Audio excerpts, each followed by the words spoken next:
ನಿಮ್ದು video play ಮಾಡಿ sir. Speaker out ಬೇಕು ನನಗೆ. Check test 1 1 2 check.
Hi guys, welcome to part 1 of the digital marketing full course video by Simplina. In this video, we'll be covering everything you need to know about digital marketing. We'll do this with the help of our instructor, Rob Sanders. So let's start with an introduction to digital marketing, a digital marketing course video, and some of the best digital marketing tools. We'll also have a look at what is SEO, an SEO tutorial, 7 tips and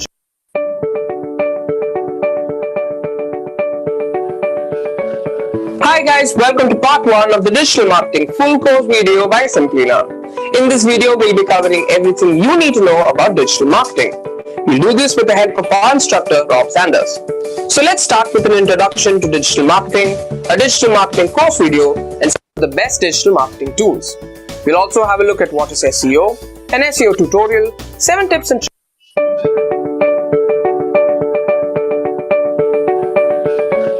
Hi guys, welcome to part 1 of the digital marketing full course video by Simplina. In this video, we'll be covering everything you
हाँ अभी तक start नहीं हुआ कुछ हो रहा था और ये पूछ रहा था कि 1 year इज इट फाइन और रिफंड कैंसिल कुछ करना क्या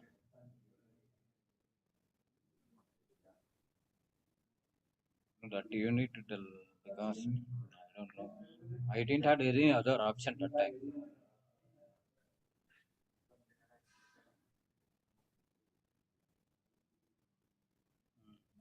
See. Okay he want to होने के बाद कॉल कर and bye bye hello can you log in and check for some time if sound record I will send you the details.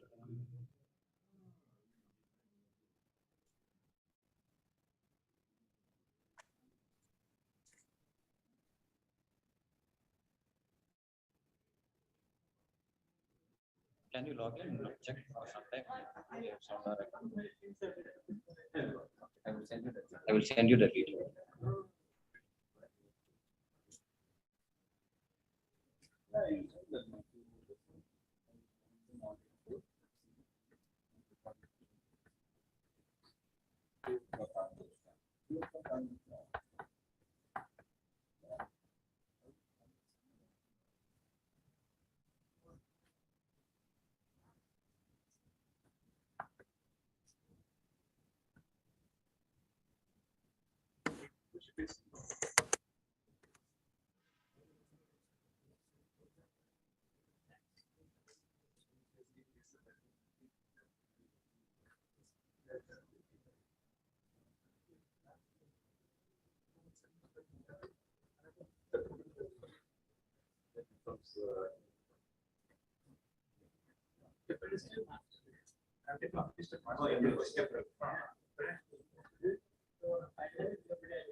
Okay.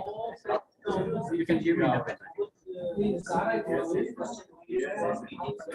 Just give me 2 minutes. 2 minutes.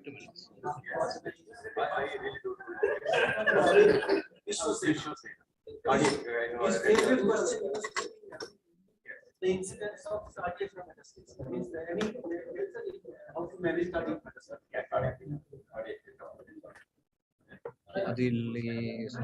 I will use you. Suddenly I remembered. Oh, I see. Long time you have not seen. Yeah, not zero at all.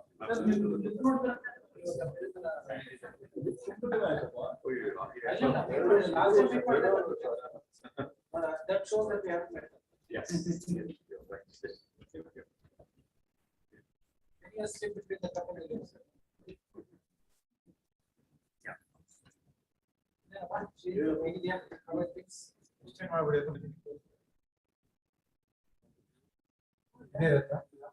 Yeah, there. This will be there.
Just give me a minute.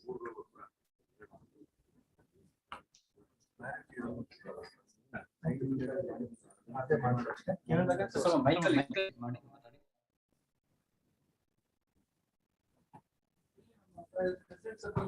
Check.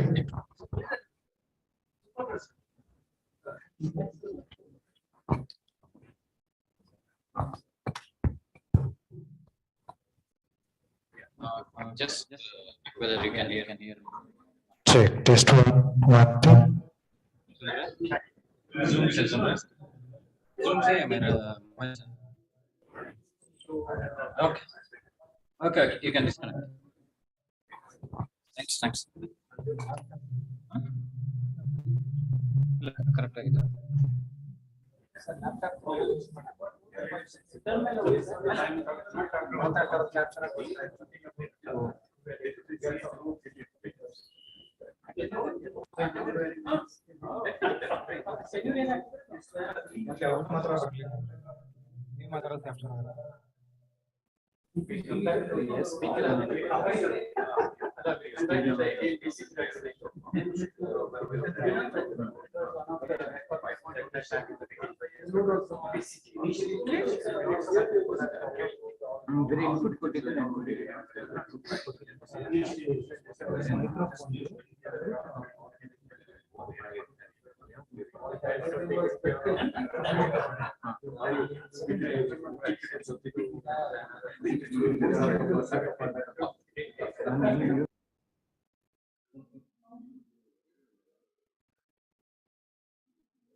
Karnataka.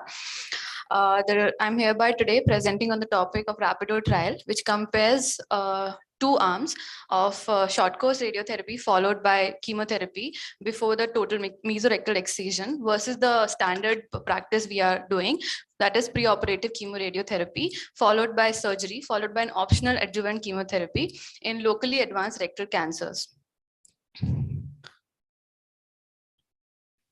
So Rapido stands for rectal cancer and preoperative induction therapy, followed by dedicated operation. It is done by Renu R. Bahadur et al. And is published in the Lancet Onco 2020. The study is a multicentric, investigator-driven, open-label, randomized control phase 3 trial, which is done in 54 institutions in the 7 countries between the period of June 2011 to June 2016, taking 912 patients with a median follow-up period of 4.5 years. The main aim for the Rapido trial was to investigate the disease-free survival benefits after the short course radiotherapy. The preoperative chemotherapy was given in locally advanced rectal carcinomas in comparison to the local CT-RT arm. And it also assesses the compliance and the tolerability in both the groups. So before going to the Rapido, we let us know about the non-TME era, where the initial standard of care was only surgery, which is the low anterior resection or the abdominoperineal resection. But it was seen that the local failure with the surgery alone was 25 to 30%, which was much more. So the concept of local RT adding to the surgery before surgery came, which has made the local failure rate half in comparison to the surgery alone, from 30% to almost 15 to 16%. But the systemic failure rate was still high. So the trials which were performed was first is the Dutch TME trial, which randomized 1,861 patients into 2 arms of surgery alone, that is the total mesorectal excision alone, versus the preoperative RT, followed by the TME within 1 to 7 days. It was seen that the local failure was significantly lower in the preoperative RT arm, which was 2.4% versus 8.2% after the 2-year follow-up period, and 5% to versus 11% after 11-year follow-up period. But it was seen that there was no difference in the overall survival between the 2 arms. Then came what should we give, the short course or the long course. So 2 trials were done, Polish trial and the TROG trial. In Polish trial, 312 patients were randomized between the 2 arms, following the short course RT followed by the surgery within 7 days, with or without adjuvant chemotherapy, and the long course RT followed by surgery with or without adjuvant chemotherapy. And the TROG trial was also the same. It was seen that there was no overall difference between the overall survival between the 2 arms. It was almost equivalent. Then came the Stockholm 3 trials, that when the surgery should be done is and after what, like after short course RT or after long course RT. So 840 patients were randomized with the 3 arms. The first one received short course radiotherapy followed by total mesorectal excision within the 7 days of the last fractionation. The second arm consisted of short course radiotherapy followed by surgery after 4 to 8 weeks of the last fraction of radiotherapy. And the third arm was long course CT-RT followed by surgery after 4 to 8 weeks of the last fractionation of radiotherapy. It was seen that the surgery, with the delayed surgery after short course radiotherapy, the downstaging of the tumor was much more in comparison to the early surgery. But there was no difference between the local recurrence, the disease, the distant metastasis, disease-free survival, or the overall survival of the patients.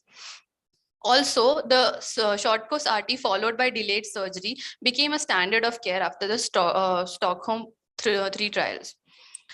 Then came a Dutch M1 trial, which is the basis of a Rapido trial. In this, metastatic primary rectal carcinomas were taken. The patients that were taken were 50 patients which received short course RT followed by a preoperative chemotherapy of 6 cycles of capecitabine, oxaliplatin, and bevacizumab, followed by surgery after 6 to 8 weeks. It was seen that the patient receiving the chemotherapy before surgery had 47% of downstaging of tumor, and patients with the pathological complete response was 26%, and the compliance to this treatment was 84% of the patients. Coming to the Rapido trial, the current standard of treatment for locally advanced rectal carcinomas is concurrent chemoradiotherapy, followed by total mesorectal excision within 6 to 8 weeks, with or without optional adjuvant chemotherapy. Why chemoradiotherapy was opted preoperatively? Because it is downstaging the tumor, and it is improving the locoregional control of the tumor as well. So what are the inclusion criteria for Rapido trial? Were adults with the histologically proven locally advanced rectal carcinomas, and the distal extension from the anal verge was taken as less than 16 centimeters. MRI was mandatory preoperatively and should include following features. One among all these features was taken as inclusion criteria. These are T4A, T4B lesions with the N2 nodal disease, extramural invasion if it is present, mesorectal fascia involvement if it is there, or enlarged lateral lymph nodes are there. Other inclusion criteria were the fitness of the patient, the ECOG status of the patients, comorbidities, whatever is there is permitted. All the blood investigation should be in the normal limits. Exclusion criteria for Rapido trial was extensive growth of the rectal tumor involving either the sacrum or the lumbosacrum nerve roots, making it an inoperable tumor. Metastatic or recurrent rectal carcinomas or any previously treated rectal carcinomas were excluded from this trial. Patients were randomized using the PROMIS data management system, and the stratification factors used were institution-wise, ECOG status of the patient, the T stage of the patient of the disease, and the nodal stage of the disease. And it was a single blinded study, as the investigator was only masked and the patient and the staff was not masked. A preoperative MRI was mandatory for this Rapido trial.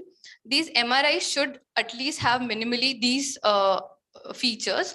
These details should be mentioned. The first is tumor height from the anorectal junction, which should be less than 16 centimeter, morphology of the tumor, depth of extramural spread, the presence or absence of the extramural vascular invasion, mesorectal fascia involvement, breach in the peritoneum, peritoneal reflection, the mesorectal or the extramesorectal lymph nodal metastasis, and after the preoperative treatment, the restaging of the patient. So two groups were there, experimental group and the standard group, with the 468 patients in the experimental group and 452 patients in the standard group. In the experimental group, the short course RT was given 5 gray into 5 fractions over maximum of 8 days. And in the standard group, that standard long course RT was given either 50.4 gray in 28 fractions or 50 gray in 25 fraction. An optional boost field is also included in the standard group, giving 45 to 46 with the last fraction delivered to the tumor bed. Chemotherapy was delivered after at least within the 4 weeks after the last last radiation of the patient. It is preferably given within 11 to 18 days after the last fractions. And the regimens followed was 6 cycles of Capox or 9 cycles of Folfox4. In the standard group, concurrently capecitabine was given twice daily orally with the dose of 825 mg per meter square. Surgery was done within 2 to 4 weeks in the experimental group and 6 to 10 weeks in the standard group. And additional adjuvant chemotherapy was also given in the standard group within 6 to 8 weeks after the surgery. And it was given with 8 cycles of Capox or 12 cycles of Folfox4. In both the arms, the clinical target volume was included the entire mesorectum with the primary tumor and the regional lymph nodes which were involved. The boost volume was given with the tumor plus 1 centimeter margin. The toxicity profile was measured via the common terminology criteria of adverse events, version 4, and the post-op complications were measured by Clavian-Dindo classification. The surgery was opted as total mesorectal excision or proximal mesorectal excision using either open or the laparoscopic approach based on the surgeon's choice. The pathological assessment was done by the national guidelines of each institute, which comprises of standardized work or workup and reporting system. And it included the circumferential margins of the tumor, quality of the sample and the resection, and the complete tumor response is there or not. Follow-up was done. Clinical assessment was done at 6, 12, 24, 36, and 60 months. Total colonoscopy was done pre-operatively at least within first year, and post-operatively it was mandatory to be done at 60 months. Chest X-ray, CT thorax, USG abdomen, CT abdomen should be done around 1 year to 1.5 years. And PET CT was only required to detect the recurrent disease if it is present. The outcomes of Rapido trials, the primary endpoint was the disease-related treatment failure, which was defined as the locoregional failure, distant metastasis, new primary colorectal cancers, or tumor death. The locoregional failure was the locally progression of the disease leading to either the making the tumor unresectable or R0 resection was there. Secondary endpoints were completion rate of neoadjuvant treatment, toxicity, the pathological complete response, the surgical complications within 30 days, quality of life, functional outcomes, overall survival, and the locoregional failure. There were 2 amendments in the Rapido trial that were made. The primary change was, the primary endpoint was changed from disease-free survival to disease-related treatment failure, as disease-free survival is an inappropriate point in neoadjuvant settings, as the patient is not disease-free during randomization and some will never be disease-free only. So disease-related treatment failure was taken as the primary endpoint. The second protocol that was done, amendment that was done, was change in the hypothesis from decrease in event from 50% to 40% to decrease in probability of disease-related treatment failures from 30% to 22.5%. So after a median follow-up of more than 3 years, it was expected that the primary total number of primary endpoint events would be higher, but it was anticipated it would be higher, but after more than 3 years of median follow-up, it was lower than expected. The reason being, there was an alteration in the endpoint from disease-free survival to the disease-related treatment failure. There was a finite period of follow-up and there was a better overall outcome after the change in the hypothesis, the change in the primary endpoint. The 3-year cumulative probability of this disease-related treatment failure from 30% to 22.5% had a hazard ratio of 0.7 with 80% of power, and two-sided alpha significance level was 0.05%, which makes it a significant study. After the methods, the overall result analyzed was they have analyzed that the disease-related treatment failure and the distant metastasis has significantly reduced in the experimental arm. So the p-value for disease-related treatment failure was 0.019, making it a significant change. And for distant metastasis, the p-value was 0.0048, making it a significant factor. But the locoregional failure and the overall survival of the patients were almost similar almost equivalent in both the arms after 3 years. In experimental arm, the locoregional failure was 8.3, and in the standard arm, it was 6% with the p-value of 0.12. And overall survival was 89% in the experimental arm and 88% in the standard arm with the p-value of 0.59, which is almost equivalent in both the arms. So as we can see here, the distant metastasis in the experimental arm is 67%, and in the standard arm, it is 81%.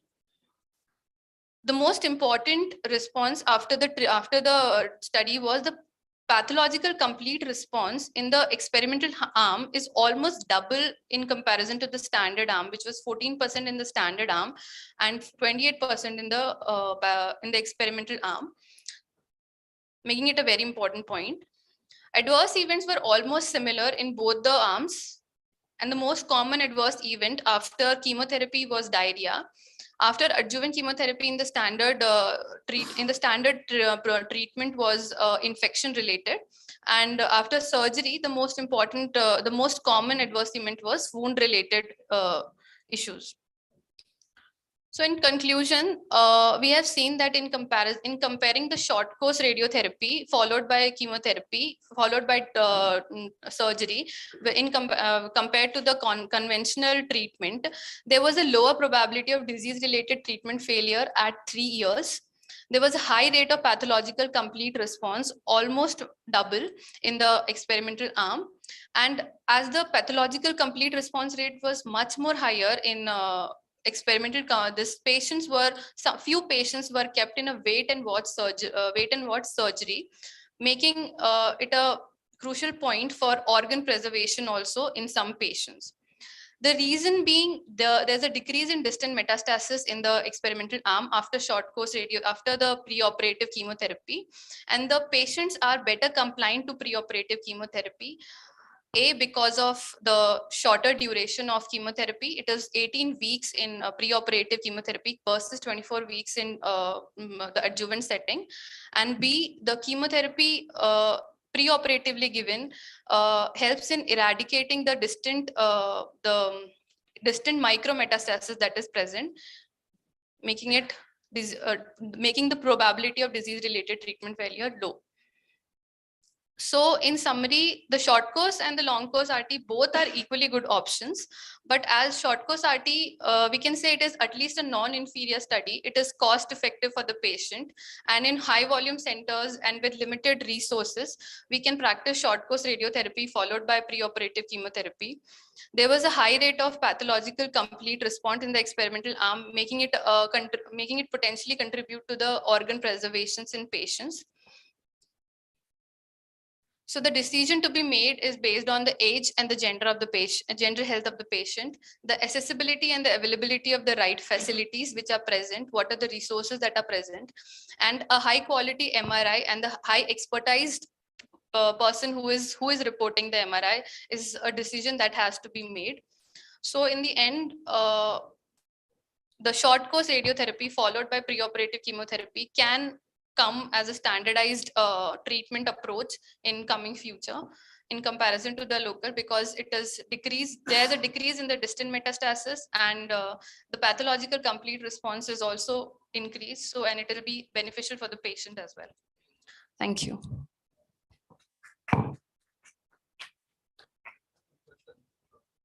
Was there any difference in outcome according to T stage and the nodal stage?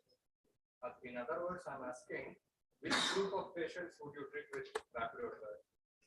So locally advanced, the T4, A, B, and N2 above N2 will be treated with this. Only the locally the load. And that PCR, improved PCR might be due to delayed surgery in experimental arm also. Yes.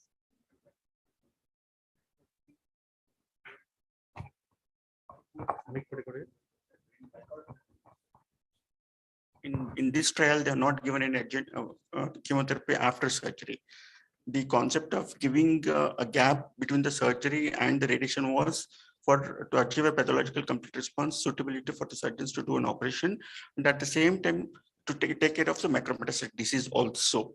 So probably to strengthen, we have to be aggressive more on adjuvant chemotherapy or further chemotherapy rather than more than going, because we are favoring the surgeons by giving almost pathological, not 30% of them are doing well with the pathological complete response. So only thing is probably we have to give with adjuvant chemotherapy, more emphasis on further chemotherapy modules. But what I meant is the preoperative chemotherapy might not have improved the PCR because that might be due to delayed surgery in the preoperative chemotherapy. I think the only advantage of giving preoperative chemotherapy is reduced distant meds. No, it has the pathological complete response in the local diseases is 30% more in the short course radiotherapy when compared to long course. That might be due to delayed surgery.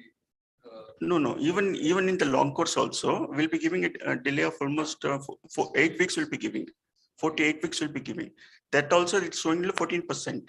When compared to short course, it's showing almost 30%. Almost it is doubled. Even the delayed radiotherapy also, we don't delayed surgery also, we don't do it immediately. We have to wait at least for 8 weeks. Ideally, they say 11 weeks, but not more than 12 weeks, because further more than 12 weeks, it results in a complication for the surgery to be done. Another thing is long course and concurrent chemotherapy. They will be giving capecitabine or 825 milligram per meter square, which may not be sufficient to take care of the macrometastasis, distant macrometastasis.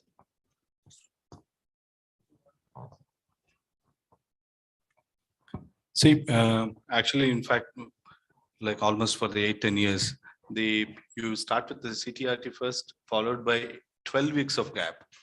In that 12 weeks, at least give 2 cycles, and between 12 to 14 weeks, do the surgery. So we have almost 135 cases. Clearly, 33% is the pathological response, and that is the time where assess they're already talking about organ preservations. Like there is no need of one. There are almost around 20-30%. Like it's when you see the PET-CT scan versus the pathological response, those are the subset of patients actually we can wait and watch without the surgery and complete the chemotherapy. That this actually like we are continuing this protocol. Short course, 5 fractions. I prefer like the duration of time should be a little bit more like where they're talking about more than 12 weeks is like there is always a chances of disease coming back. Actually, that is the time 2 cycles of chemotherapy. If you give start adjuvant chemotherapy upfront, so probably that won't be happening.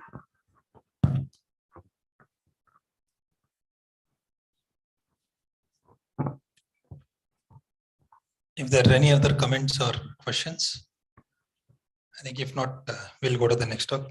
Thank you, Dr. Aishi, and thank you, Dr. Bahar. So the next trial we have chosen is fast forward trial. So even in the first trial, rectum from 1525 we have come to 5 in 5, and fast forward again from 1525 we have come to 14-15, and now here again we are coming to 5 fractions. So I call Dr. Natasha, postgraduate from WIMS, Bangalore by the Institute of Medical Sciences, Bangalore, who is the presenter, and the moderator is Dr. Surekha Goel, assistant professor by the Institute of Medical Sciences, Bangalore. Dr. Natasha.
Good evening.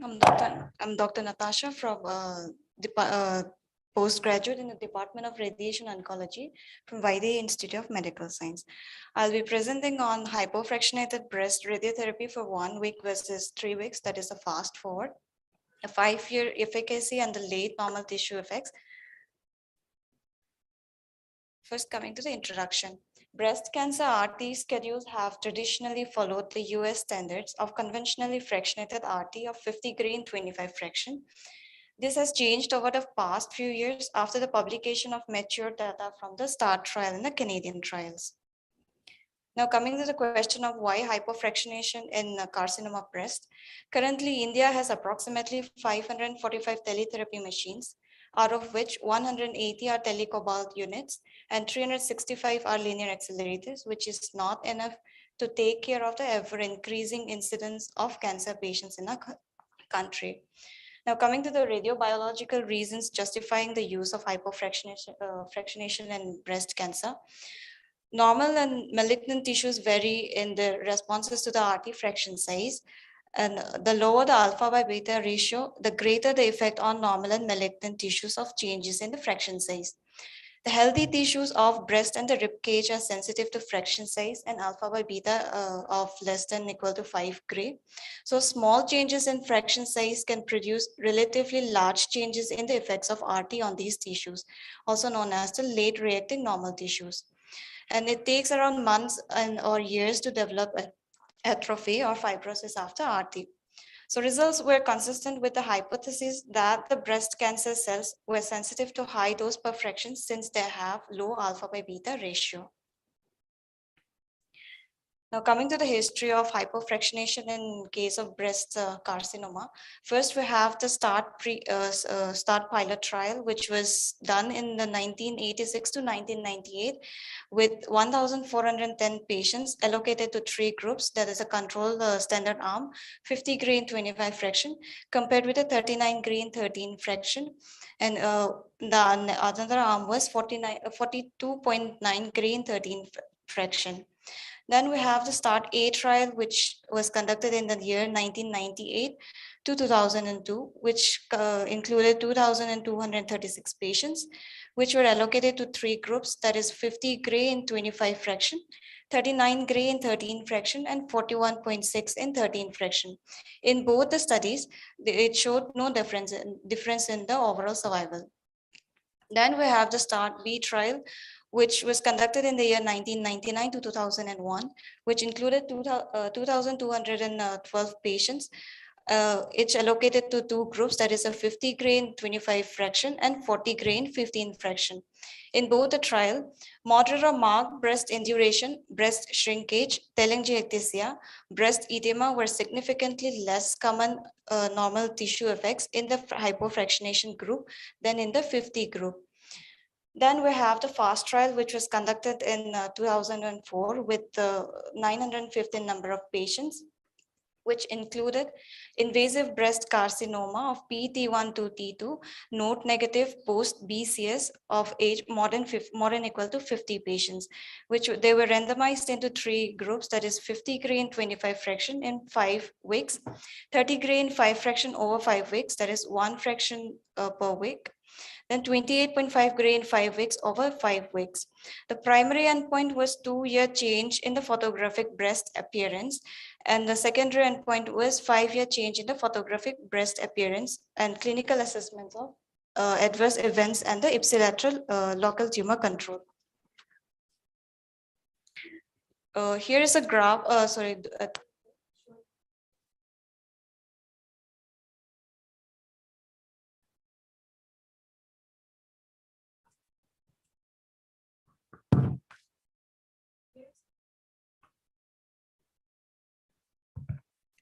here is a table.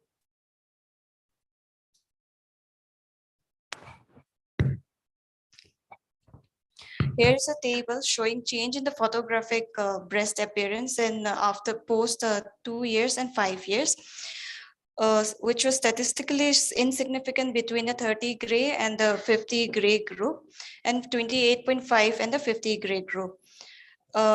But it was showing us statistically significant lower change in the photographic breast appearance between 30 gray and the 28.5 gray group.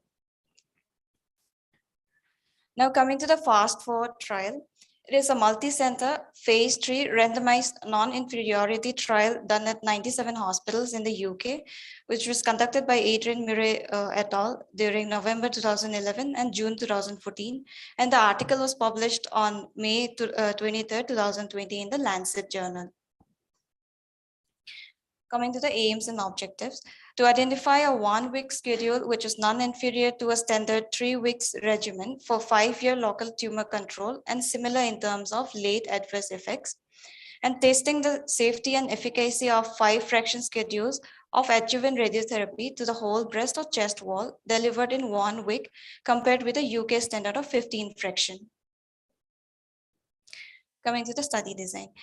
Around 47 radiotherapy centers and 50 referring hospitals were included in the trial from UK. And sub-studies were also conducted, which included a published acute toxicity study, 15 photographic assessment of late adverse effects, and patient-reported outcomes. Following recruitment into the main trial, a further sub-study opened, testing the same fractionation schedules for patients requiring radiotherapy to the axilla or supraclavicular fossa lymph nodes after SLNB, or supraclavicular fossa only after axillary dissection, with a primary endpoint focusing on safety.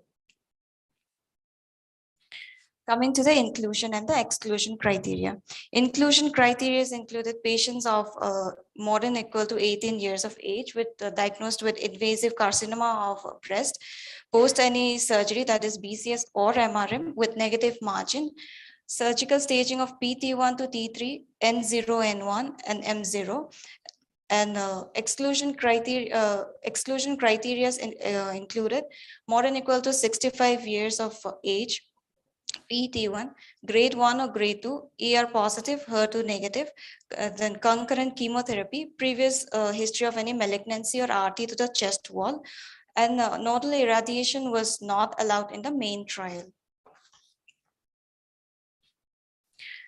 So around 4,110 patients were randomized into 3 groups, that is the standard control arm, 40 grain, 15 fraction, and the experimental arm A, that is 27 grain, 5 fraction, and the experimental arm B, that is 26 grain, 5 fraction.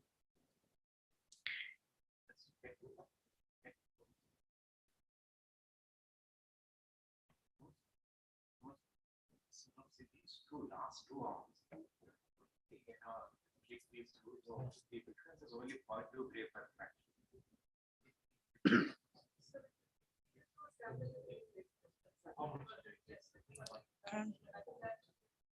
I have. Yes. Chip trial also that conducted 60 versus 59 versus 75, something like two also very close. This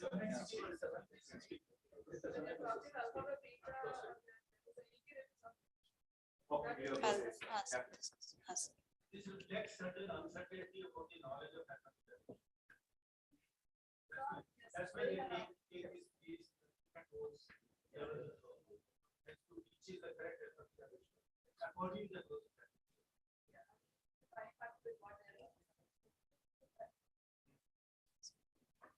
Coming to the radiotherapy part, the whole breast CTV, including the soft tissues from 5 mm below the skin surface to the deep fascia, was either established from field-based tangential fields or the volume was contoured prospectively. Post-mastectomy chest wall CTV encompassed the post-surgical skin flaps and the underlying soft tissues to the deep fascia. Both excluded underlying muscles and the rib cage. And a typical margin of 10 mm was added around the breast or chest wall CTV, accounting for the setup error, breast swelling, and breathing to create a PTV. A sequential tumor bed radiotherapy boost to the conserved breast was allowed, with centers required to specify the boost intention and dose, either 10 gray or 16 gray in 2 gray per fraction before randomization. And assuming an alpha by beta value of 3 gray and no effect of overall time on the outcomes, 27 gray in 5 fractions of 5.4 gray was predicted to match the late normal tissue effects of 40 gray in 15 fractions of 2.7 gray. Patients were simulated in the supine position on a breastboard or a back lock, and only 3D CT-based planning was used, and tumor bed boost delineation was mandatory and was strongly advised to use clips or gold markers. PTV was edited medially to limit those to the midline structures, and the mandatory contouring of the ipsilateral ipsilateral lung and heart. And a tangential opposing pair beam arrangement encompassed the whole breast or chest wall PTV, minimizing the ipsilateral lung and heart exposure. X-ray beam energies for treatment were 6 MV or 10 MV, but a mixture of energies, example 6 MV and 10 or 15 MV, was allowed for larger patients assessed on a case-by-case basis. Now coming to the target volumes. They have divided the target volumes into mandatory and those which is of the optimal level. So first coming to the target volume of the tumor. So 90% of PTV should receive more than equal to 95% of the dose, and 7% of PTV should receive less than equal to 105% of the dose. And the Dmax was less than 110%. Coming to the dose constraints for OAR for whole breast and chest wall irradiation, for ipsilateral lung, we have 17% of the ipsilateral lung volume should receive less than equal to 30% of the dose. And for heart, we have 5% of the heart volume should receive less than equal to 25% of the dose. And 30% of the heart volume should receive less than equal to 5% of the dose. Coming to the assessments. Patients were assessed by the clinicians for IBTR and late normal tissue effects at annual follow-up visits. Starting 12 months after trial entry, late onset normal tissue effects in the ipsilateral breast or chest wall were graded by clinicians on a 4-point scale, interpreted as non, mild, moderate, or marked. In a patient-reported outcome study, questionnaires were administered at baseline and at 3, 6, 12, 24, and 60 months, including the EORTC-QLQ BR23 breast cancer module, body image scale, and protocol-specific questions relating to changes to the affected breast after treatment. And a change in photographic breast appearance compared at baseline and at 2 and 5 years after radiotherapy with baseline was scored on a point based on changes in the breast size and shape relative to the contralateral breast. Coming to the outcomes, the primary endpoint was IBTR, and the secondary endpoints were late normal tissue effects and other disease-related and survival outcomes. Coming to the statistical analysis, Kaplan-Meier test estimates of 5-year IBTR were calculated, and hazard ratios comparing the fractionation schedules obtained from Cox proportional hazards regression, censoring patients at date of death or last follow-up. Non-inferiority of each 5-fraction schedule versus control was tested using a priority critical hazard ratios of 1.81, with p-value less than 0.025 was deemed statistically significant. An exploratory competing risk analysis was done for IBTR, with death from any cause as a competing event in a fine-grained competing risk regression model. Because of multiple testing, a significance level of 0.005 was used for the clinician and patient normal tissue effects assessments. The alpha by beta estimate for breast cancer was obtained from a Cox proportional hazards regression model of time to first IBTR, and for late normal tissue effects from generalized estimating equation models, including all the follow-up assessments. So the EQD2 were calculated for the 5-fraction schedules together with an estimate of the 5-fraction schedule that will be iso-effective with 40 grain 15 fractions in terms of local tumor control and late normal tissue effects. All the analyses were performed on an intention to treat basis that included all the patients according to their allocated treatment, regardless of what was actually received. And non-inferiority was predefined as less than equal to 1.6% excess for 5-fraction schedules with critical hazard ratio of 1.81. Coming to the results, of the 4,110 patients which was randomized into the 3 groups, 1,354 patients received treatment, out of which 1,218 patients were available for follow-up. 1,370 patients were allocated in the 27 gray group, out of which 1,355 patients received treatment, and out of which 1,231 patients were followed up. And in the 26 gray group, 1,372 patients were allocated, out of which 1,347 patients received treatment, and 1,232 patients were followed up. Coming to the results, the estimated cumulative incidence up to 5 years for ipsilateral breast tumor relapse was 2.1% for 40 gray, 1.7% for a 27 gray, and 1.4% for a 26 gray. And the estimated absolute difference versus 40 gray at 5 years for IBTR was 0.3% for 27 gray and 0.7% for a 26 gray group.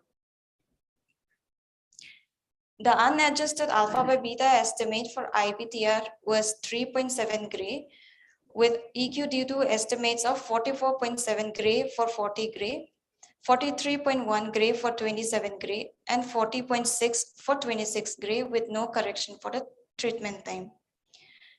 And 7% of the patients died, out of which 3.7% were from breast cancer, 3.1% due to other causes, and 0.3% from with unknown cause of death and no evidence of disease relapse.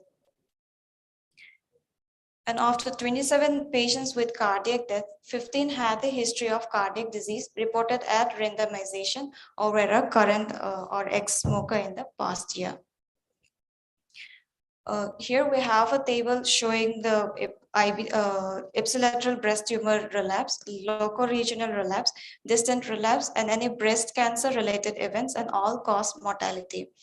Here the table shows insignificant, though it was higher for the 27 gray group as compared with the 40 gray group, it was insignificant, but hazard ratios less than 1 favored the 5 fraction schedules. Now coming to the normal tissue effect. For moderate normal tissue effect at 5 years and breast shrinkage at 5 years, it was significantly higher for the 27 gray group as compared with the 40 gray group, with 15.4% and 8.2% respectively for the 27 gray group. When it came to 26 gray group, it did not show any significant increase as compared to the 40 gray group. This pattern was similar for the individual effects of breast distortion, shrinkage, induration, and breast or chest wall edema, with significantly higher risk for 27 gray than 40 gray, but not for 26 gray. So comparing the two 5 fraction schedules, 26 gray had significantly lower risk of any moderate or marked breast or chest wall normal tissue effects and breast shrinkage as compared with the 27 gray. Here is a result of the change in the photographic breast appearance at 2 years and at 5 years.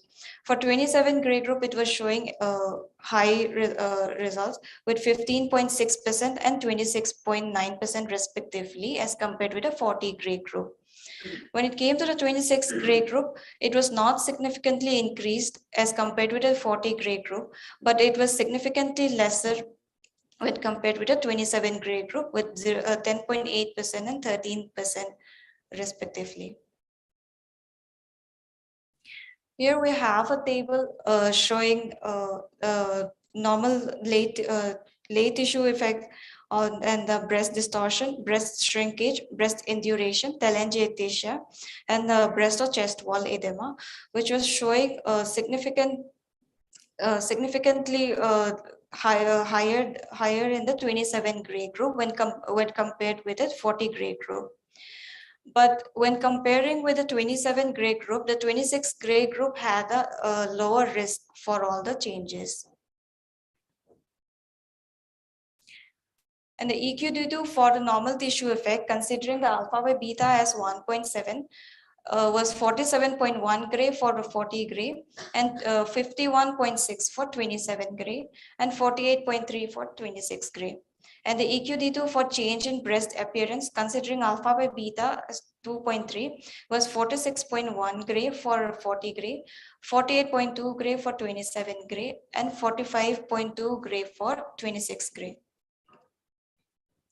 Coming to the acute toxicity, they had staged acute toxicity according to RTOG skin toxicity, and CTCAE skin toxicity, out of which it was lower for the 26 gray group, and according to the CTCAE, there was no patient with grade 2 skin reaction. However, it was in the little higher side for the grade 1 skin reaction for the 26 gray group. Coming to the discussion, authors demonstrated non-inferiority measured in terms of IBTR of 27 gray and 26 gray in 5 fraction schedules compared with 40 gray and 15 fraction in 5 years follow-up for patients with early breast cancer, most of whom were treated by local tumor excision and sentinel lymph node biopsy for node-negative disease. Normal tissue effects up to 5 years for a 26 gray and 5 fraction schedules were similar to those with a 40 gray and 15 fraction schedule. The findings of fast forward can be applied to different prognostic groups in view of the very low overall IBTR, a conclusion consistent with a meta-analysis of the 5,861 patients entered into the 3 START trials, which identified no inconsistency of effects in terms of normal tissue effects or recurrence risk across any of the prognostic or treatment subgroups investigated. For late normal tissue effects, the dose response is much steeper, enabling the detection of clinically and statistically significant differences in event rates between 26 gray and 27 gray in 5 fractions. The 5 fraction schedule isoeffective with 40 gray and 15 fraction allows direct estimation of alpha by beta for late normal tissue effects, which is consistent with values generated from the other trials. And the alpha by beta value of 3.7 gray for tumor control and fast forward is similar to the 3.5 gray estimated from the START pilot and the START A trials. Beyond its safety and effectiveness, the 26 gray fast forward schedule is convenient and substantially less expensive for patients and for healthcare services. And it is also likely to be safe for patients requiring regional radiotherapy, an approach that is still under formal assessment in randomized fast forward sub-study, comparing 40 grain 15 fraction and 26 grain 5 fractions. Assuming no effect of time, 26 grain 5 fractions is equivalent to 46.8 grain 53.7 grain 2 fractions, assuming the alpha by beta values of 2 grain 1 gray respectively, those intensities well within the limits of tolerance for these structures. Coming to the limitations of the study, heart is undoubtedly sensitive to the total dose, but the tiny number of cardiac events in the fast forward prevents meaningful analysis. So any heart exposure is potentially harmful even after 2 gray fraction. So the priority is to exclude the heart from the treatment volume as far as possible using deep inspiration breath hold or a similar technique or partial breast radiotherapy.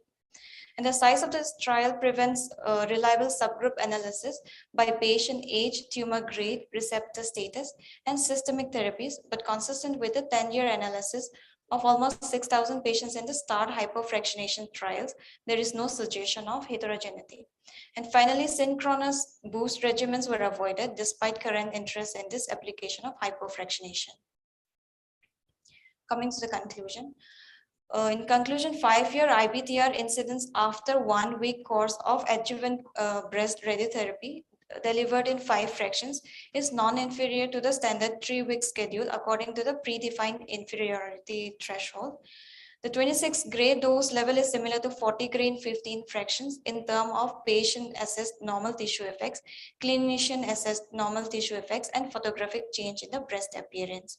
And the consistency of fast-forward results with earlier fractionation trials supports the adoption of 26 gray in 5 daily fraction as a new standard for women with operable breast cancer requiring adjuvant RT to partial or whole breast.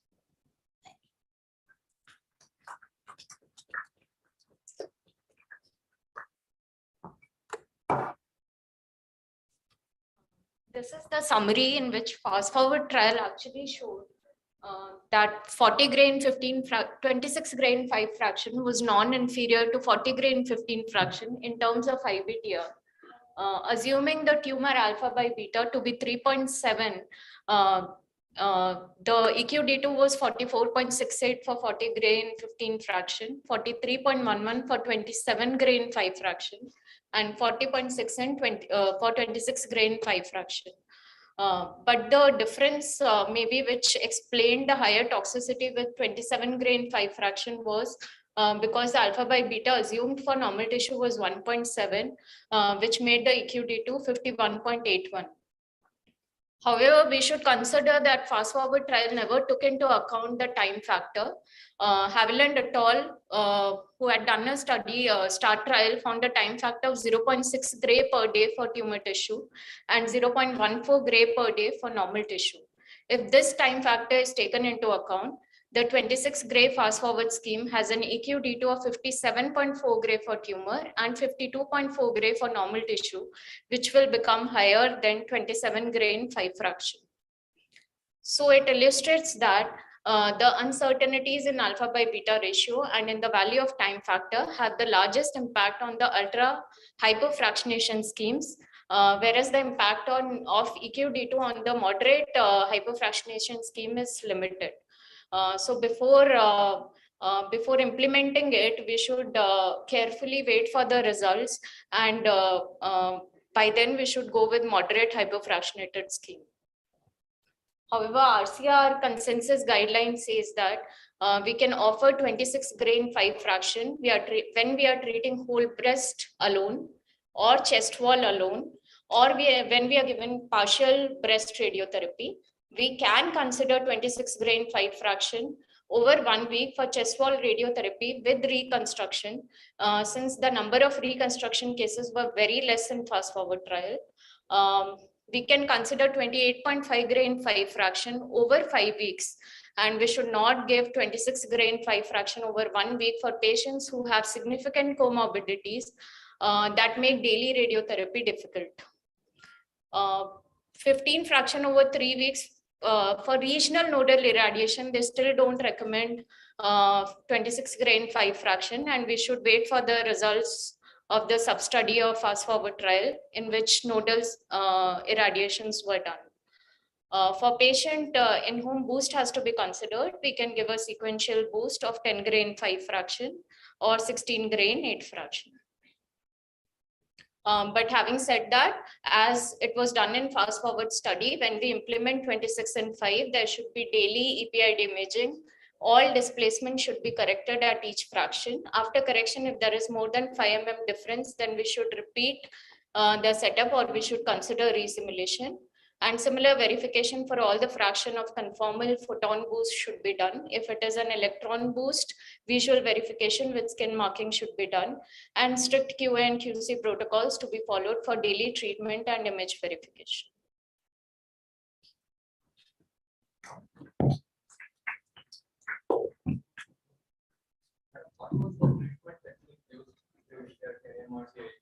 Read only tangents they have.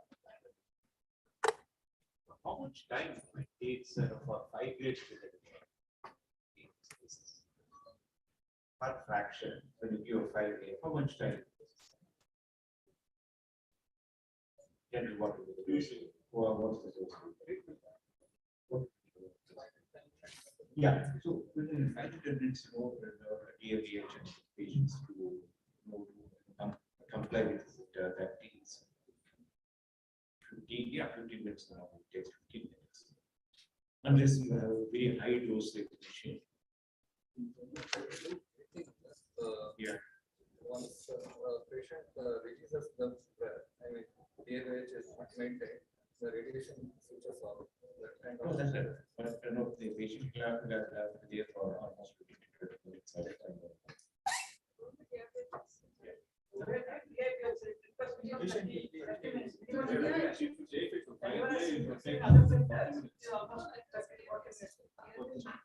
Depends on how much they can. That is really conventional. If you go for high grade, it's I'm not asking conventional, I'm asking for high grade. more than an hour. Normal level, 20 minutes, like 20 to Only if I don't get okay, otherwise tangential, so you can take it faster. Then we are able to finish in 15 minutes. Yeah, So you set up and then wave formation and take because I don't go away. if patient has a good capacity, then you can take that.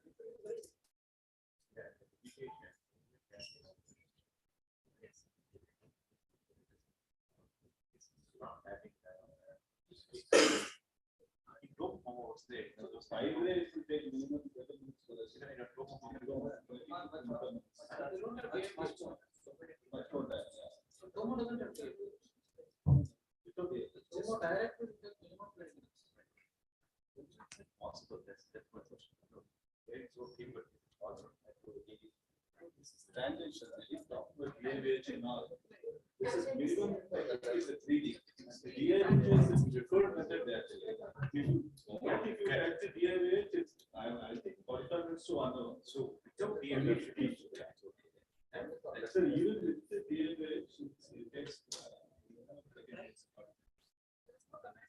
And the post also the number of patients are having only 30%.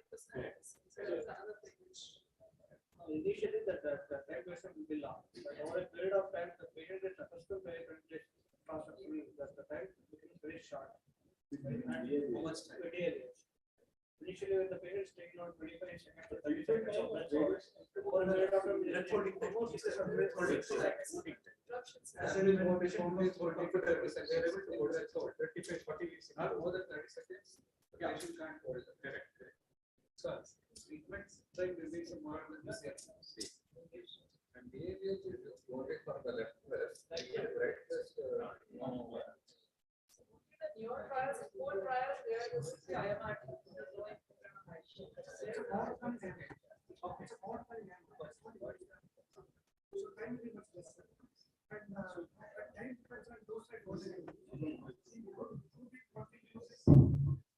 In 2D, we use 400 to 600 dose rate. So if it's 400 to 600, it means the take back in 2 days. Not in 5 days. That's why I said. It will not take more than 2 to 5 minutes because those rates very high. And we are just looking opening tendency rates. And what he has to do is but in 2 minutes, only 2 to 5 minutes. And what we can do is we can give it those at 600. So it will go much faster.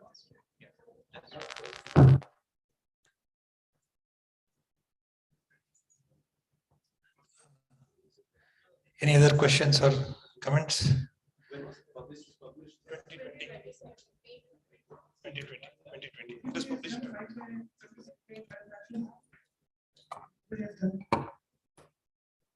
In a normal, this one 5 to 5 practice.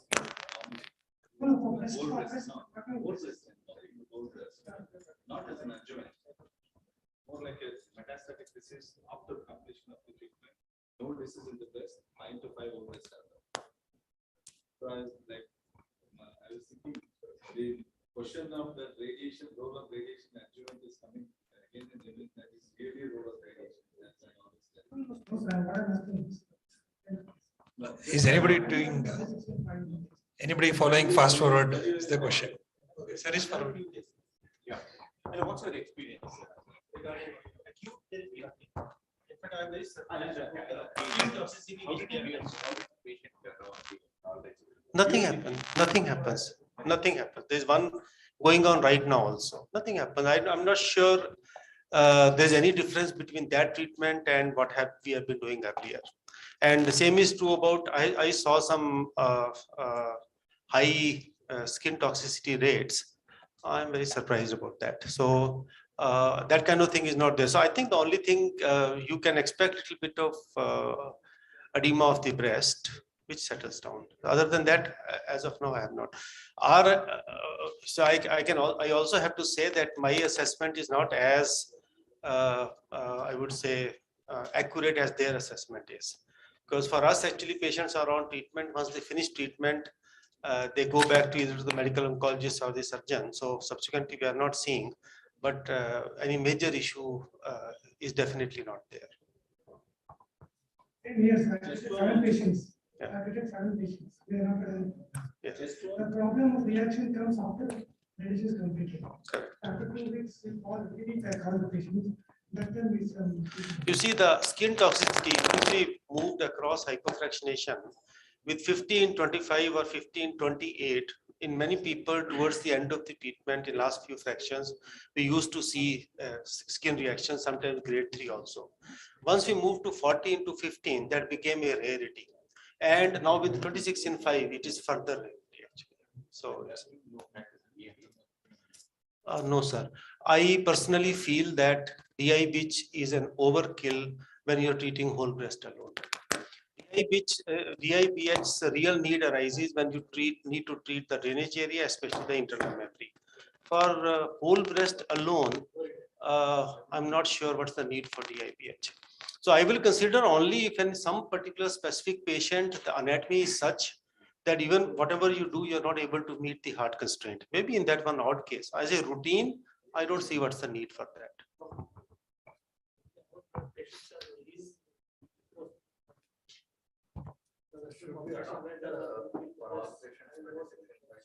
Yeah, it looks like it.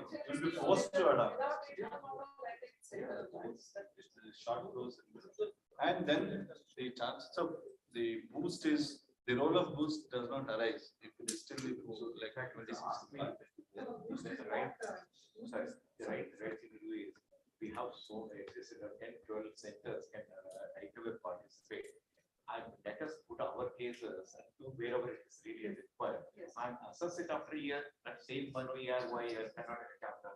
And whoever, say now he has 5 cases, you have 7, and whoever is not really interested, put it and see. And maybe after year's time, if we pull our own data, you know whether it's really doable, not doable, what is it. I think that's the best way to do. Our own data will come out. When you have 7 years, already 12 cases are readily available, and you have the experience. So the rest of the people can also practice and see. And let's see after 1 year, how our patients have really great to do it. Yeah, we have to figure out where the project of the Aroi. So really, it makes sense. These are doable. And assess it 3 months or 6 months or 7. Yeah, with positive report.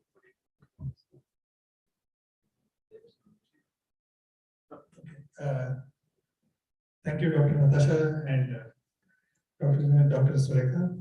Now the program is done, so we will go to the next program, which is the GBM. This is the general body meeting for the year 21-22. As you know, because of this COVID, we could not do the GBM of 2021. So we had done that last month. So in close succession, we are doing the GBM for the year 21-22. So all our members here, so we will go ahead with the GBM. So starting GBM, I call Dr. Sridhar PS, President Aroi Karnataka, to welcome the members and say the members.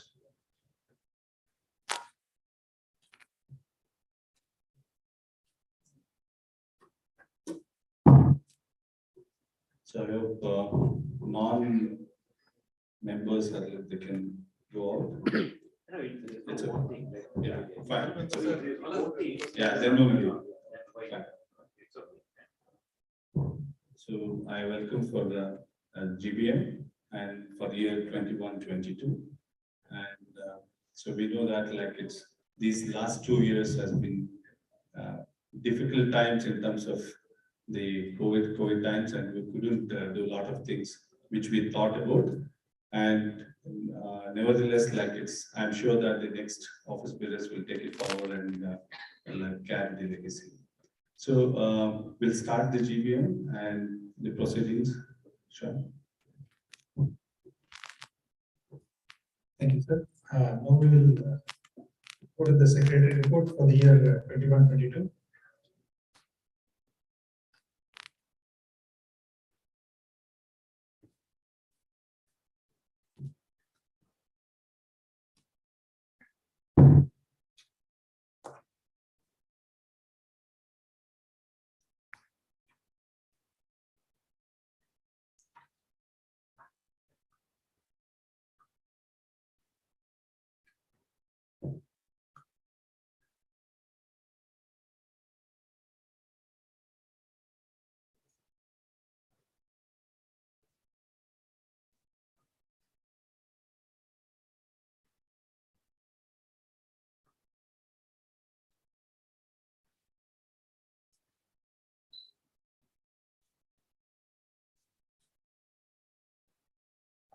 So this is the report for the year 21-22.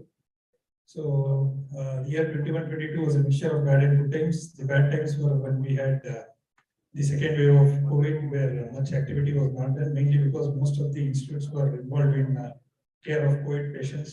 So even the postgraduates were not free to, attend the academic programs. And however, as discussed, we are continuing for the year 21-22 also in the hybrid model, which even though we have started having physical meetings in the second half of the period, we still are streaming it live so that people from other districts of Karnataka can also join the meet. So a total of 5 programs were done. 2 were online and 3 were of hybrid model. However, one more program was done in April in association with Kibwe Institute of Technology, but however it was planned for the previous year and it was presented there. So these are the new members that have joined Aroi Karnataka. Dr. Monica Reddy, Dr. Farina, Dr. Aisha, Dr. Vishal, Dr. Monica, Dr. Natasha, Dr. Amina, Dr. Ria, Dr. Sharini, Dr. Shiv Mohanty, Dr. Sumukha, Dr. Sagarika, Dr. Pankaj Tripathi, Dr. Chas, Dr. Shushmita, Dr. Shruti, Dr. Srihari, Dr. Yuvraj, Dr. Varun, Dr. Gaya, Dr. Shweta Suresh, Dr. Ruby Ghosh, Dr. Sharanya, Dr. Jaisna, Dr. Aditya, Dr. Madhurya Reddy, Dr. Lavanya, and Dr. Sri Kriti. This is up till 31st of May. But however, most of the registrations, about 13 to 14 of them, it came in the last 1.5 months. Probably improvisation was happening. I think most of them wanted the membership quickly. So I think a lot of first years have also applied, and so we had about sections into the. So these are the events, current events we did. One that in April, then we had next one in June, which was conducted in association with the Rapido Institute of Medical Sciences. It is a program in which we discussed radiation post BCS, total skin electron therapy, and also I think image guided radiotherapy and gating. That was a purely online program, and we had good attendance for that program. The second one was done in December. That was management of non-metastatic prostate cancer, which was in hybrid, both physical and online. And it was heartening to see, we had asked for people to contact us prior so that we can be involved. And the crowd was good actually for what we had expected. I think around 35 people for 35 to 40 people did join us for the meet, and we had a lot of online meeting also. Join the meeting. However, in January, because of Omicron, we had to again go back to the online mode.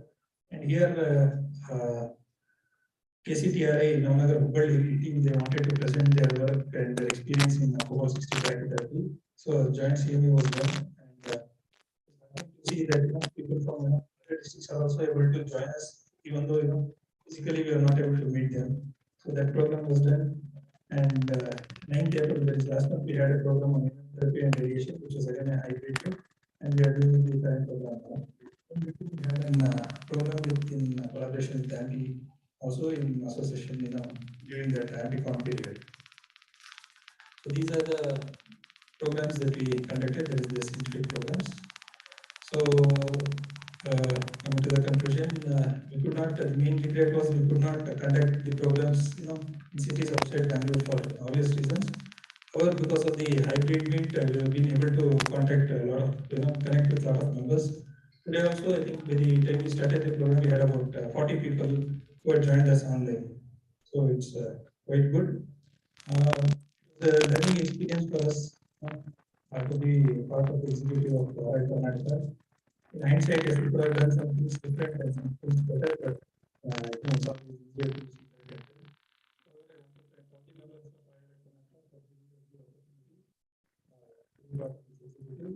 And I would also like to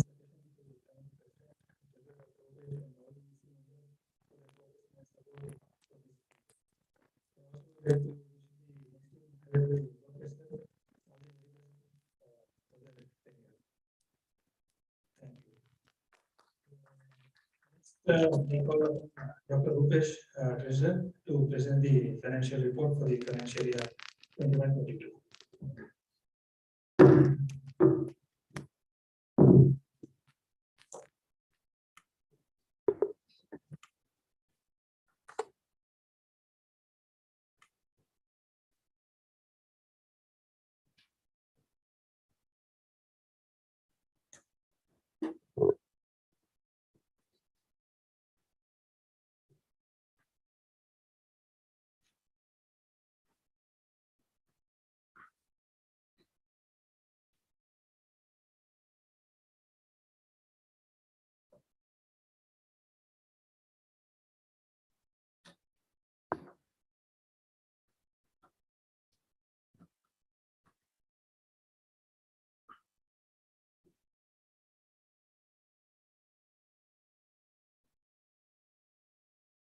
So in the year financial year of 21-22, we have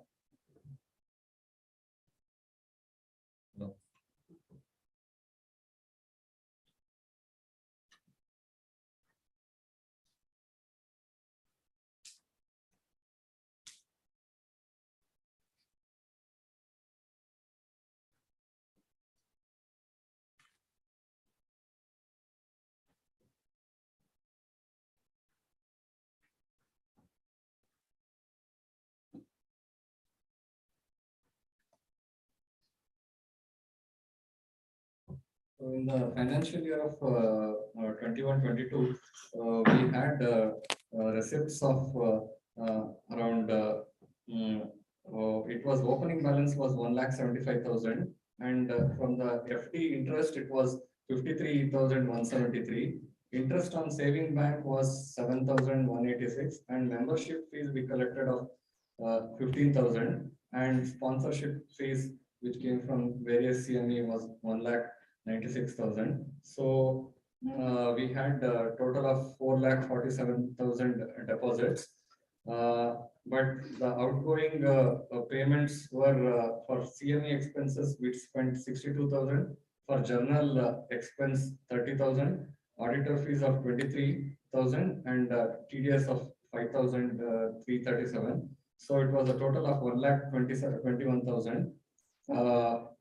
4 lakh minus 1,21,000 was 3,26,166. We have amount in the savings bank, and 18 lakh of fixed deposit is there. So 18 plus 3 of total 21,28,891 rupees is there in the account. 18,000 being FD, and 3,26,000 being savings bank account. So that's all is the, and this is the detail which was enumerated. So that's all was the financial.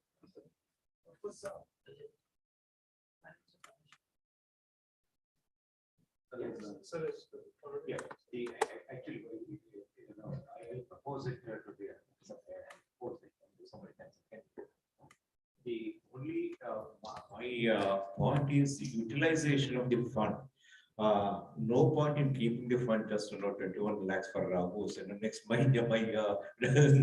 generation, next generation. I don't think that's the right way to do it. This probably will get about a lakh and odd amount and as an interest, and that must be utilized. And one or two ways I suggest, and others can also suggest if they have any other suggestion. The one is this must be utilized only for the ERY purpose, and those students and whose papers are accepted and for presentation and in a national ERY selection, and they can be given some kind of assistance to go there if they are not getting from their institution. So in that way, we are encouraging them to present their papers, and plus, they will get some financial subsidy, and that can be, the thought of one. Number two is the projects can be taken up by Karnataka itself, like one I just proposed. Maybe I know a nominal amount of 10,000 is kept and as an office expense, and that will follow it up and with all the other the institutions, and finally at some point and they can be used as a research grant and for that particular purpose. In that way, these things can be used. But any other suggestions, welcome. But the point is, we must make use of it. Don't save it for posterity. There's no point. Absolutely, there's no point. Tax return has been filed. This year we have submitted it. We have not yet filed. So the auditor told us that let's see, but we will do it. So we already sent it to the auditor. We need the registration also. Sir, that registration, we actually went to the register office near Maleshwara. So what they told is last 3 years they want the audit report. So this audit report will come, and they told you have to pay a fine of about 2,000 rupees for each year that you have not renewed. So I think we have renewed only. It was last we renewed in 19. Only initially we registered. After that, it has not been renewed. As far as what Yeah, these are 8,000. Yeah, you have to pay as a fine. Way that do it, and also the other expenses also extended. Not doing that. But make it mandatory when once a general body is over, and within that 2 months period must be filed. If you make it as a regular procedure, then you will not henceforth the next office bear. So locations here. Yeah. I don't know. Make note of it. And next year you must say that make sure that So next point. Sir, previously there were a lot of annual meetings taking place. Now we are doing a meeting in Hubli, Mangalore, something. Now we should see that was the past 3 months, 3 years. Prior to that also it was not there. In my time, Yes. we have done it in full. Sir, no, we should do like Tamil Nadu chapter doing a meeting. Annual. If you remember ticket celebration, those initial days, the regular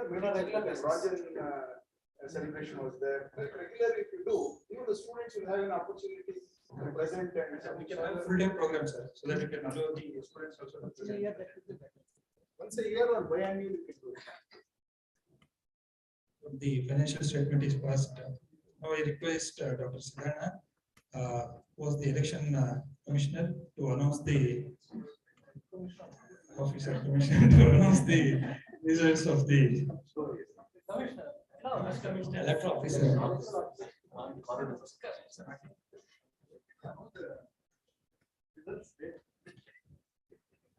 So good evening, members. So Aroi Karnataka chapter has given me a tough task, but members made me it is very easy task. So, election notification was announced on 24th of April, and last date was 9th May 5 p.m. So I received only single nomination for president post, vice president post, secretary post, and treasurer post, and editor-in-chief post, and 2 executive committee members applied nominated for that one.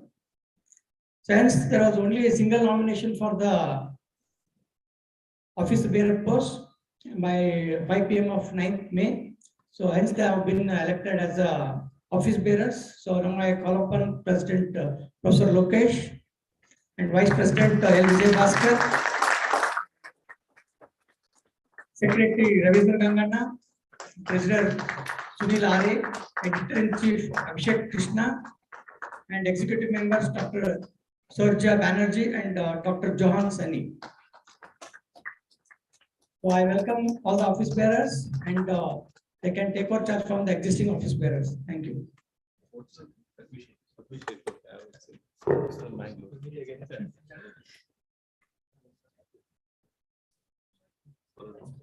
I request Dr. Lokesh to say a few words. For a long time, I had been out of any Aroi activity for a very long time because I was quite focused on my institute's development, and it was a lifetime opportunity to do something. So then I finished my commitment for my institute. Then I thought maybe the time has come for me to come back to Aroi. I have served as a secretary and treasurer for quite some time, maybe 15, 20 years back. So I thought maybe I did not speak to anybody. The first person I spoke, suddenly it just flashed to me. I think I was on leave or something. I was just relaxing when I just thought and called Ramesh sir. Asked sir, I'm thinking, he said, this is the right time to do. And then I didn't realize because I was engaged in some other work. On the same day, Aroi meeting was there. Then I spoke to Sridhar. And then I didn't know the others whether interested or whatever. I just said I'm going to do something, and that's how I stepped in. So fundamentally, Aroi is a organization put to work in the interest of the radiation oncologists of our state.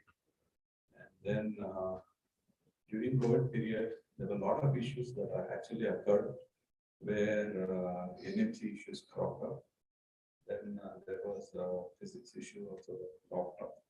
Then we were involved on the background.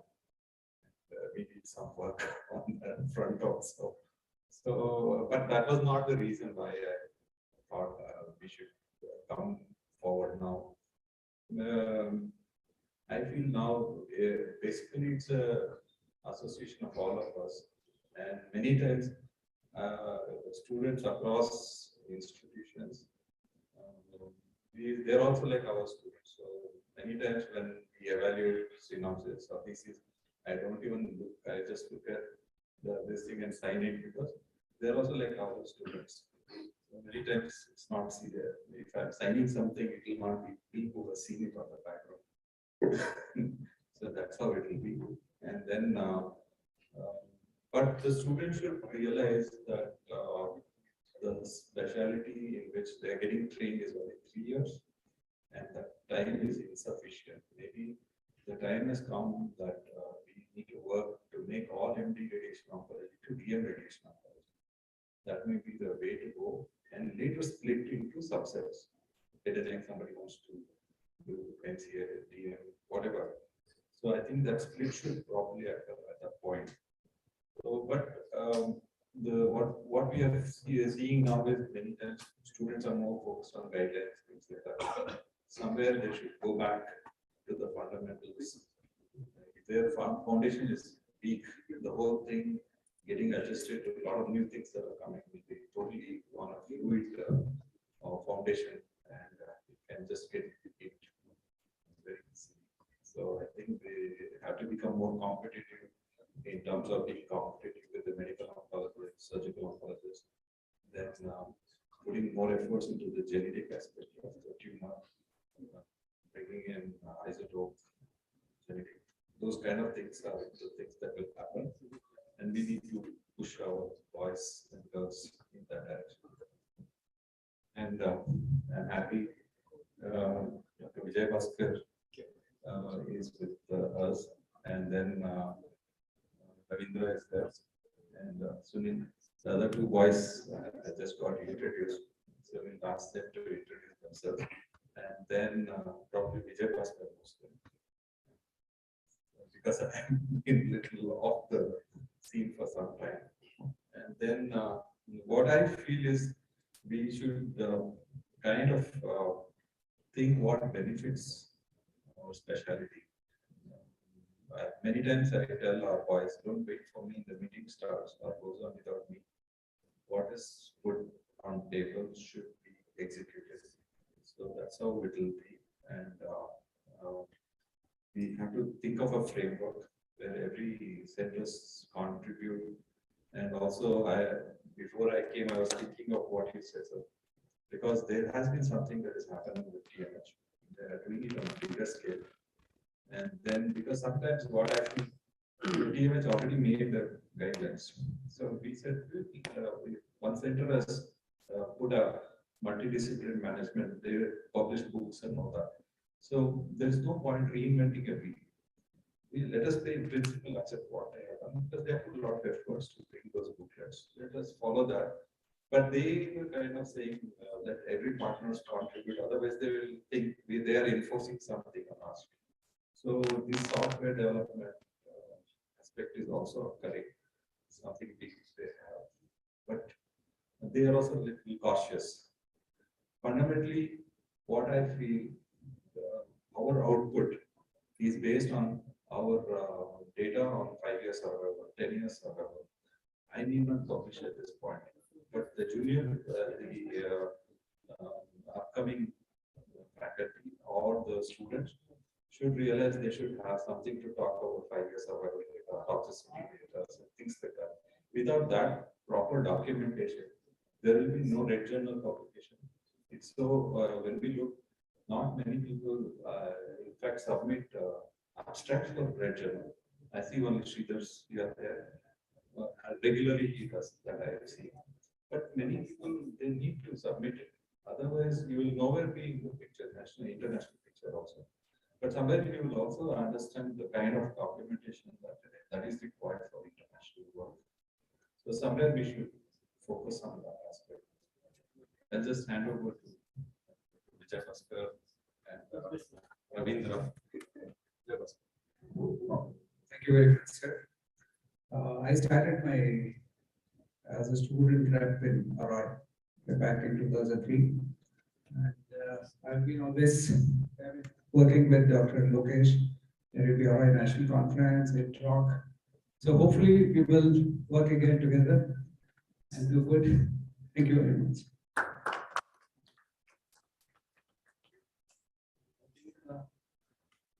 I'm the junior most person among these people. I'm the junior most secretary here. I'm Dr. Ravindra. I'm a consultant radiation oncologist, basically a freelancer working in medical hospitals. I have some decisions to make at the same time. The decisions have been taken by the general body that I'll be bringing down some of the points. Joint secretary was supposed to be a nominated post or not a regular elected post. I got communicated with Dr. Shamsun there. What happened to the communication? Sir, actually, as per our constitution, we have not made any separate provision for joint secretary to be nominated. Sir, you tell sir what to do. That's all. Simple. He's secretary. No, if somebody is just give the opportunity. Yeah, that now a lot of people are here in the floor. Why don't you? Other than Bangalore also, yes. Yeah, that is a proposal to bring it. Yeah, generally, joint secretary is done if the secretary happens to be from outside. So that's the reason why a joint secretary is made, so that he will assist the president. If the president is from outside, and at the time a joint secretary is given, so that the president will coordinate with them. But here in this case, both of you are here in Bangalore, okay, and that kind of a thing doesn't arrive.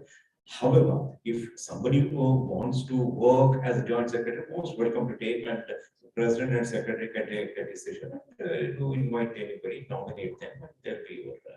Somebody who is not stationed in Bangalore. Yeah, you can say that as a choice savers, and you No, somebody on this some written guidelines doesn't make sense. And the second guideline is if the president is outside, they that's our secretary. If somebody is vacant post, whatever. If somebody is interested in the floor, please add your names. This is your association. Suggestion is either from Mysore or whatever is vacant. What I feel is we have to have somebody. So they may have some requirements. Now we have identified 4 major centers. One is Mysore, second one is Bangalore, third one is Belgaum, and fourth one is Bangalore. Belgaum comes under same. So we will try kind of accommodate. Take 3% from various other places. Make it now itself. Now we have one representation from. There is already Bangalore. we have to ask that. We have to take the usually we take executive members also we have 18 members. Usually executive members we take from all districts. So same people we will take the results from previous committee members. No, Other than that. So you have. That is mandatory. If anybody is interested, they can do. It's for the betterment of the association. Just decide. What is the institutes that people will be there? That's the requirement. No, we speak to. No, previously we decide on mandate, but today we are not in. We are not having in numbers. So we have got 4 centers, 5 centers in mind. Or what there is no. Or what there is no that. If you require manpower, it becomes mine. I don't want to take this. Don't worry about blame when you do work without any motive. You do it for the whole association. Your decision is fine. So this executive will take a. We first have to speak to them. Sunil, your now. You please introduce yourself. Good evening, everyone. I'm Dr. Sunil, working as assistant professor in Chindwal and also practice in the ED and medical hospitals. So I've been elected as treasurer now. I'll hand over to the secretary. Good evening, everyone. I'm Dr. Abhishek Krishna. I'm working as a radiation oncologist, KMC Hospital, Bangalore, at Manipal University. I've been elected as editor-in-chief for the next 2 years. I thank all the members. Also, I'll be happy to work under Lokesh and the team. I thank everyone for giving me this opportunity. Thank you. Good evening, I'm Dr. Johan. I'm a student from Vaidhi. Most of the faces are quite familiar to me. As a student, I was always here in the meetings and all. I'm right now working as assistant professor in Kasturba Medical College, Bangalore. And I'm here to represent Bangalore for the next 2 years. So that's much about me. Hoping to work forward with the rest of the members.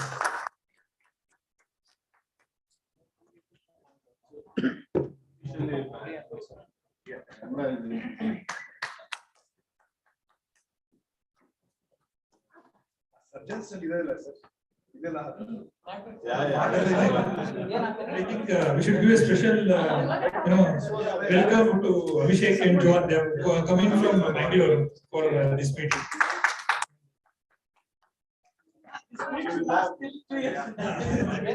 That scene should be there for next 2 years.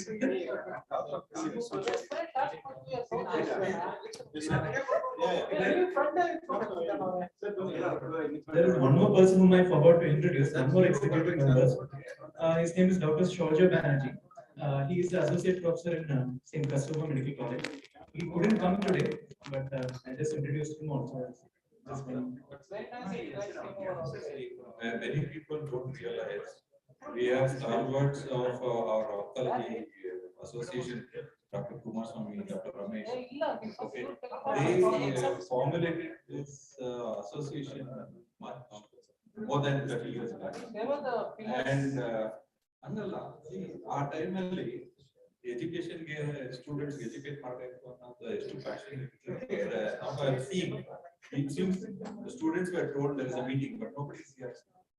So sometimes I'm thinking, why are we wasting our time on this?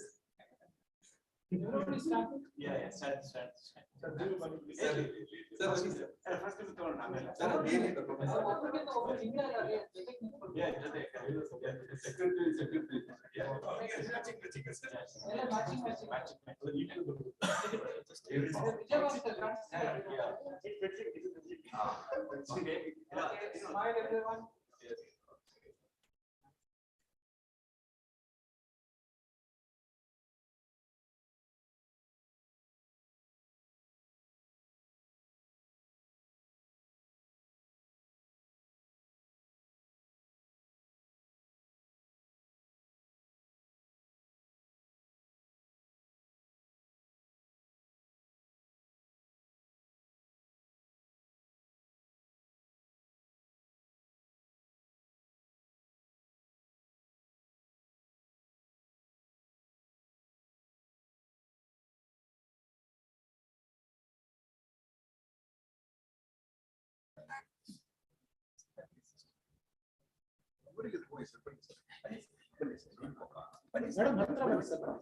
Sir,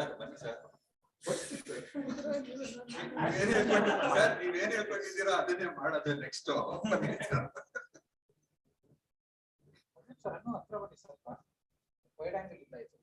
ಸ್ವಲ್ಪ ಹಿಂದೆ ಜಾಸ್ತಿ ಮಾಡ್ಕೋಬೇಕು sir.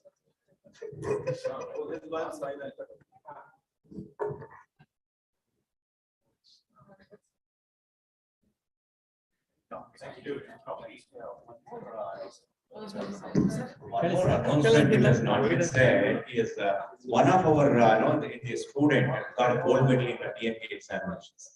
So that's a problem. The best thing is to just be there. We conducted some exam was that student took exam because of what I know. There were 2-3 yeah, lot of time we took exams in our center. We were put to the 2 sessions. 2 or 3 sessions. I don't know.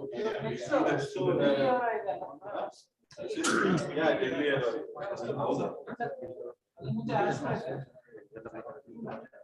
Sir, that ICC announcement.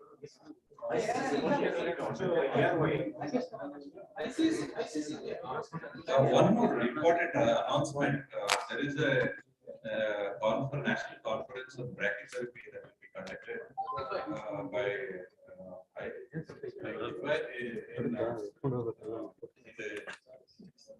Institute campus. August 12 to 14, sir, and the workshop will be covered with prostate brachytherapy, and Professor Ragai Coax is coming for that one to do the permanent prostate implant. So it will be not on hands-on demonstration, but it will be relayed in the hall. So whole pressure will be relayed in the hall, and rest the other things will be cervix and prostate SDR brachytherapy also covered. So I invite for the AGESCON 2022 on August 12 to 14. Please register. 12 to 14.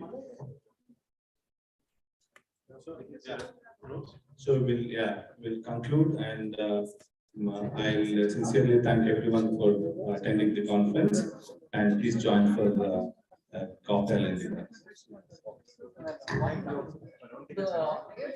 Good job, that has not been disappointed for any world record. Usually, Kilara used to do that. There was a Sernopo standard. Yeah, we are really missing you. To say that the last topic where thanks to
We know every center was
cameraman का 3500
Welcome.